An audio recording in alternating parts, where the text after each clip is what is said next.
There are places I'll remember all my life, though some have changed. Some forever and not for better. Some have gone and some remain. All these places have their moments with lovers and friends. I still can recall. Some are dead and some are living. In my life, I've loved them all.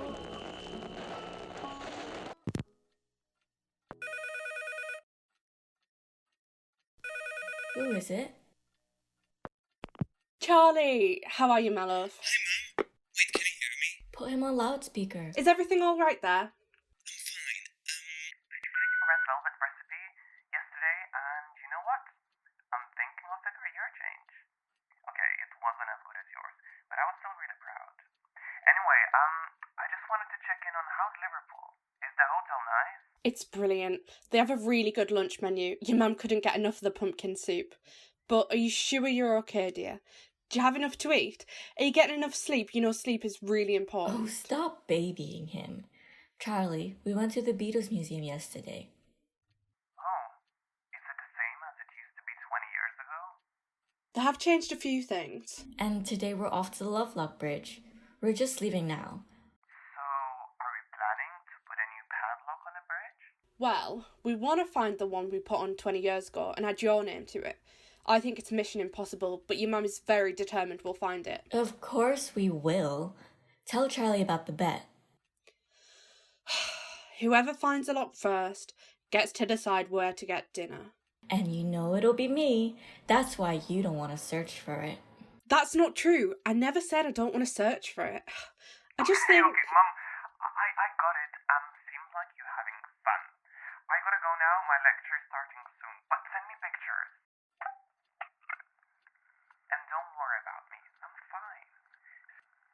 Seriously, have fun. You deserve it. Okay, sweetheart. Thank you so much. We love you and we miss you a lot. Call us if there's anything, yeah? Like if you need some help with your washing. I will. I gotta go. Love you. Bye. Love you. Bye. We love you. You know, maybe he's right. Maybe we do need to take some time and relax for ourselves. It's nice being back here after all these years, isn't it? Oh, Grace, I packed some rice and peas for lunch. Can you take the box out the fridge? Oh, right. Yeah, of course I can.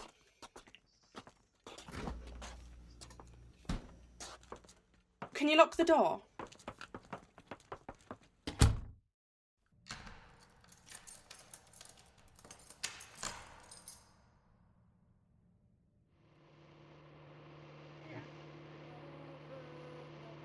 The closer we get, the more excited I get. Do you think there'll be a lot more locks on the bridge? I don't know, but I'm getting goosebumps. Are you getting goosebumps? Are you sure that's not just the cold? Oh, shush. I can see the bridge now. Wait, Grace, it looks so empty. What? No, come on. Let's get closer.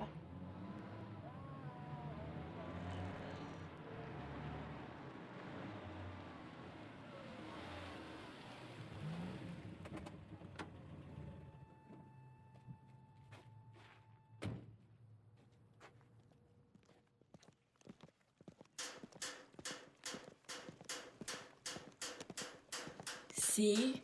Half the locks are gone. Excuse me? Excuse me? Why are you removing the locks? It's an order from the council. They're too heavy and there's a risk to the structure of the bridge. Well, would it be possible if we look for our lock?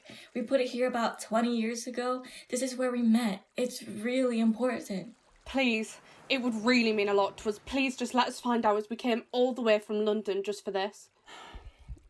To be fair, I personally like the padlocks. It's sad to see them go. So if you want to look for yours, that's fine by me. Lucky for you, I'm just off to my lunch break. Thank you. That's really kind of you. Thank you so much. Come on, Grace. I think it's somewhere around here. Oh, but what if it's changed colour? The paint might have come off. We'll never find it. Even if it has, I remember the shape, I think. Wait, look at this lock. Isn't this your aunt and uncle's? Oh yeah, I remember they put that lock there when they came back from Granada. I think that was a really special trip for them. Do you want to hear the story? It was the hot summer of 1988 in Granada.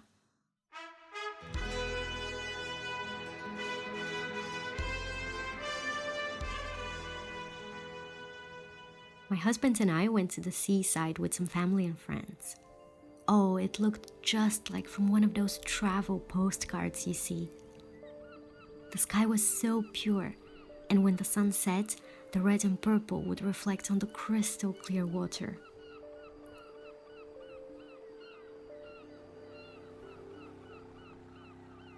We took a boat ride on one of those evenings.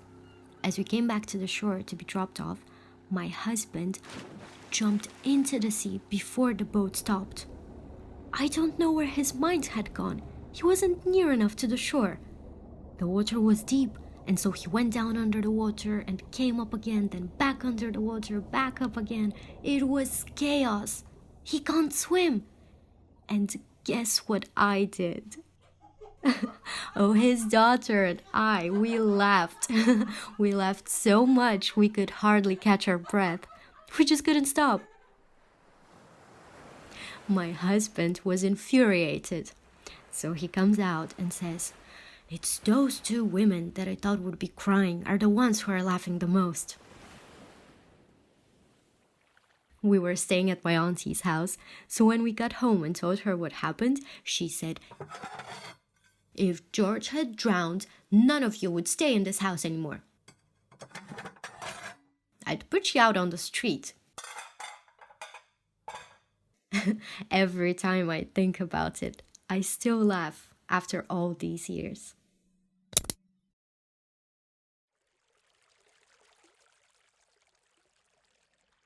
See, we found theirs. We'll definitely find ours too. Yeah. Are you sure we're on the right side though? It looks so different. I think it might have been over there. Let's go check. Yeah, maybe you're right.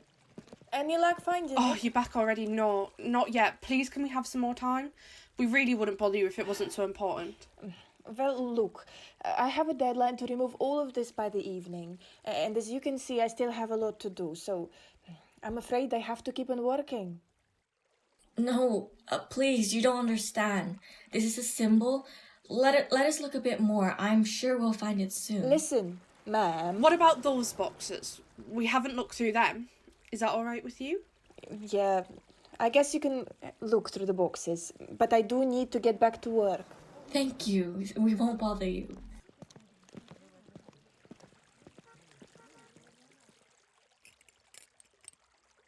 Oh, hey, look at this one. Big family. Whoa, there must be about 10 names on this. And there's even more on the back. I wonder what their life was like. I was born into a big family. 9 children in total. I was the 8th. We would move a lot because of my father's work. Soon after I was born, some of my older sisters got married and moved to Poland. When the borders closed, we sadly lost connection with them. And then my mother died when I was only 14. After that, everything started falling apart. I had to take care of the household because my father started drinking. Back then, you had to use the stove and bake bread in it. I would put the bread in the stove and I couldn't get it out. I just didn't have enough strength for it. I was quite short too. So, it wasn't easy after all. And I was still going to school too. I once went to school wearing a Christmas dress because it was the only thing I had, and it was a very cold winter. Well, I wasn't completely alone. One of my sisters got married to a wealthy man and lived nearby. She once asked her cobbler to make her shoes a size smaller than she normally gets, and he agreed to do so. Then, once she has received the shoes, she tried them on in front of her husband and said, "Oh, they don't fit. They're too tight. I don't want to keep them. Maybe I could give them to Sofia?" That was her way of supporting me. She would always give me pieces of clothing and shoes, and her husband didn't really mind. But then things changed after I turned 16. I went to visit one of my brothers who worked at the railway station, and I stayed there, finished the training course, and became a station duty officer. And I have a wonderful big family now. 11 children, 34 grandchildren, 20 great-grandchildren, and 5 great-great-grandchildren to be exact.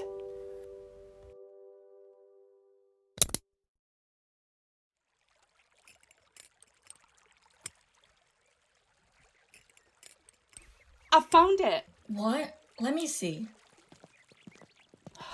Well, I thought I'd found it. But this person just has the same name as you. I wonder if she's anything like you. I really doubt it. But at the same time, anyone with the same name as mine should be amazing, considering I'm pretty amazing myself. Oh, stop flattering yourself. No, I bet that this Agnes likes bingo, knitting, watching TV. Oh, and she definitely likes films. Like the films that we used to watch together back in the day. Which reminds me, we should watch Gone with the Wind soon. We haven't watched that in so long. Tell me more about this other Agnes. When she was younger, she and her brother went to live in Yorkshire for 8 years when they were evacuated. Well, that's oddly specific. It has to be. I'm putting as much life into these names as possible. It's fun this way. Plus, I feel awful that all these people didn't even have a chance to say goodbye to their locks before they're thrown away. It kind of makes me feel like they're here with us, saying goodbye. How about you think of something to add about her? Oh, okay. She used to live in Islington when she was younger. Nice try. But is that it? Hey, I'm not as good as this as you. Okay, how about another padlock? New names. Just give it a go. We're meant to be looking for our lock. And we're meant to be having fun. That's why Charlie sent us here. Come on, just indulge me and play. Okay, fine. I think this woman studied tailoring. I wonder if it's true. When I was young, my mom really wanted me to go and learn tailoring. And she sent me off to learn, and in the beginning, they only let you sew clothes for kids. Or little clothes for those, since you can't really waste good fabric when you don't know how to sew. And so I did this for 1 month, 2 months, 3 months, and I actually didn't like it at all. You know, I started caring about boys at that time. I started running around, having fun. And so I'm traveling one day on the train, and some boy started paying attention to me. And every day I see him on that train. One time he's chatting me up, talking to me, and he's asking me where I live. And so I tell him. So one day I get home, I'm in the kitchen, I pull a cooking pot out, I'm cooking pasta, now I'm stirring it, and I hear ding dong, a bell. Someone rang the bell a couple times, and I'm thinking to myself, I need to go open the door. And you know, I was still holding this pot, and as I went to the door, I knocked it from the stove. Everything's on the floor, the whole kitchen floor covered with pasta. But well, what can you do? It's him, the devil boy from the train at the door. There were 2 guys actually, and the pasta is still all over the floor, so I can't let the guests in. I ended up not accepting their visit. I cleaned up, and when my cousin came home, she said, "Why is the floor so wet here?" And I tell her about the dropped pot and the devil boy from the train knocking at the door. She couldn't stop laughing at me. And so the next day, I went back to tailoring. I was sewing this dress, and we had this window in our building where you could see the street, passers-by. I got distracted, and the needle just went straight into my nail. It just went straight through. I got so angry because I hated sewing and the boys on the train, and when I got back home, I said, "I'm done, Mom. I'm not going to sewing again." She didn't really like that, but I said I don't want to, and I won't learn, and I won't go there again, and that's it. And I never went there again. I quit.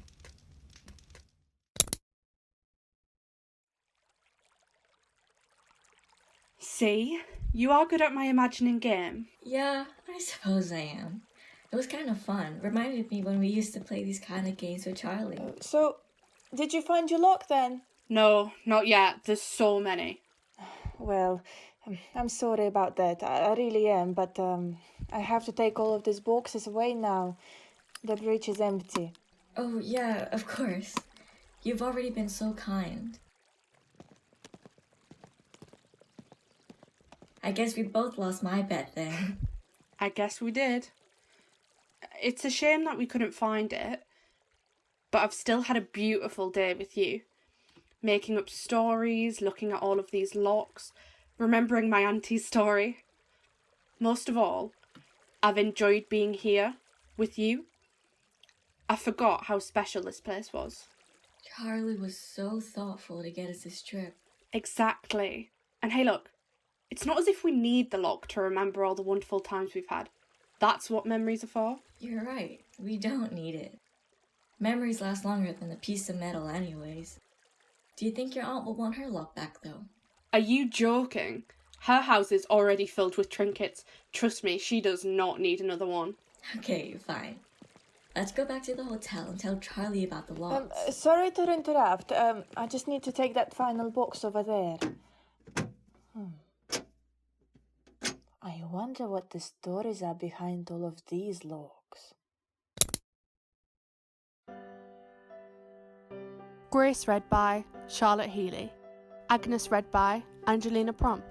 Charlie read by Darius Gervinskas. Council Worker read by Sofia Barysevich.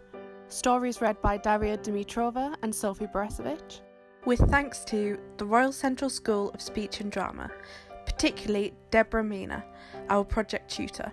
Special credit goes to Jessica Amery, Together Project Coordinator, Homes for Haringey Area Manager Jason Keane, all of the wonderful staff there that have helped us make this possible, and of course, the tenants, who graciously participated in this project, providing their stories to be encapsulated.